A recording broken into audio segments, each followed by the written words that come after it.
The lion and the lamb are two very popular representations. The lion represents wealth, pride, masculinity, and it could also represent leadership qualities. The lamb represents meekness, gentleness, forgivingness, and self-sacrifice. People have come to the misunderstanding that they have to be one or the other. Now, the reason why this is not helpful for the individual is because when they choose to be one or the other, when they view people that embody something that they don't identify with, they view them as the enemy. So if you're a person that identifies with one or the other, it usually means that you have been taught that to identify with one will get your needs met. Now, we are on people are under the illusion that they can meet their own needs.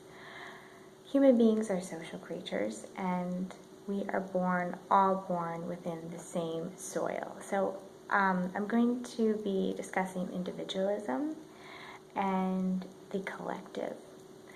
So the collective unconscious is sort of like being in a garden or soil, and the soil produces plants.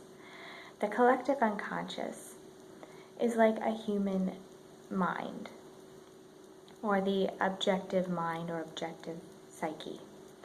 So if we were to look at this soil, obviously different plants are going to grow within this soil.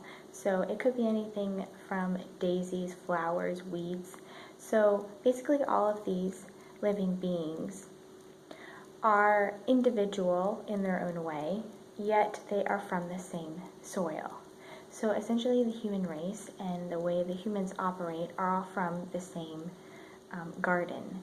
We're given different traits, different personalities, different likes and dislikes.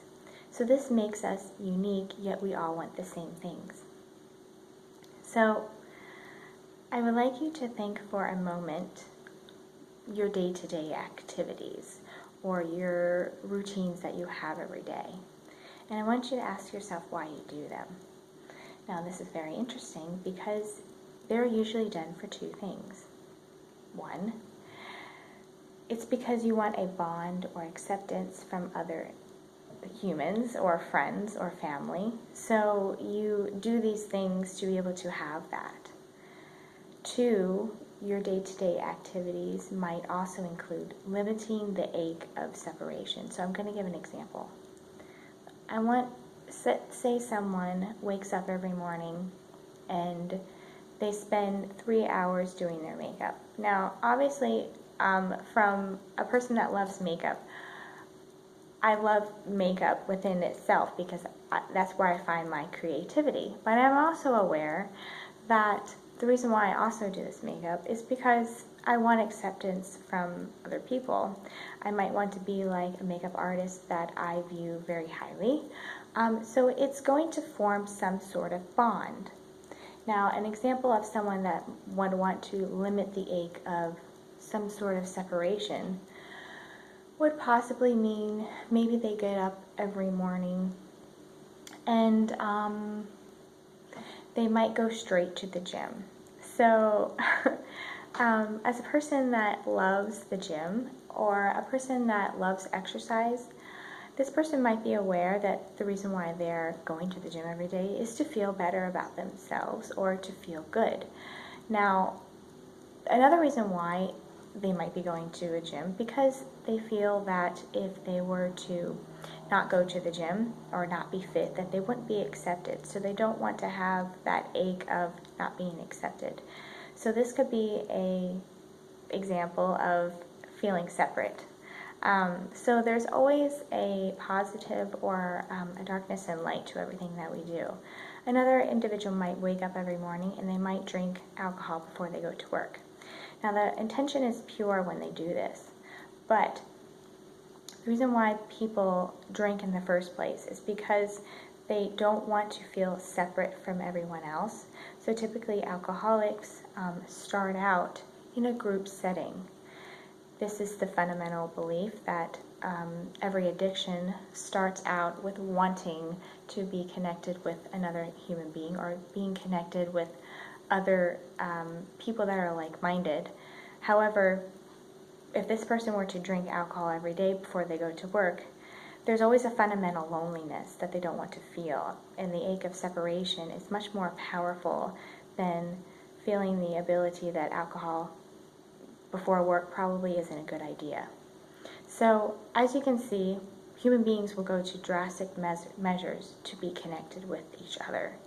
Now, this is very profound because each of us want this exact same thing as connection and the bond. So, the collective unconscious is basically, we all are born with the same impulses and traits, and we all want human connection. So, if you were to actually step into more of the collective and less of the individual, you will not view people as such a threat, and you won't view people as such an enemy. So, people that identify themselves with too much of the lamb usually come from a state of victimhood or victimization. So they feel that they are always having things done to them instead of feeling the innate power to create what they want. So if you are a person that associates themselves with too much of the lamb, or too much of a person that is not in tune with their own power, or they feel a sense of victimhood, it might be a good idea to start to embrace why it is that you feel that way and what steps you can take to step out of victimhood. A person that represents too much of the lion has fear of vulnerability, typically. People that have a lot of lion traits were told that they need to bulldoze through things to get what it is that they want. So if you're a person that identifies too much with the lion, it means that you are afraid of vulnerability or feeling a sense of grief or sadness. Typically, people that bulldoze through obstacles are very strong-minded, and they have a lot of qualities that are needed.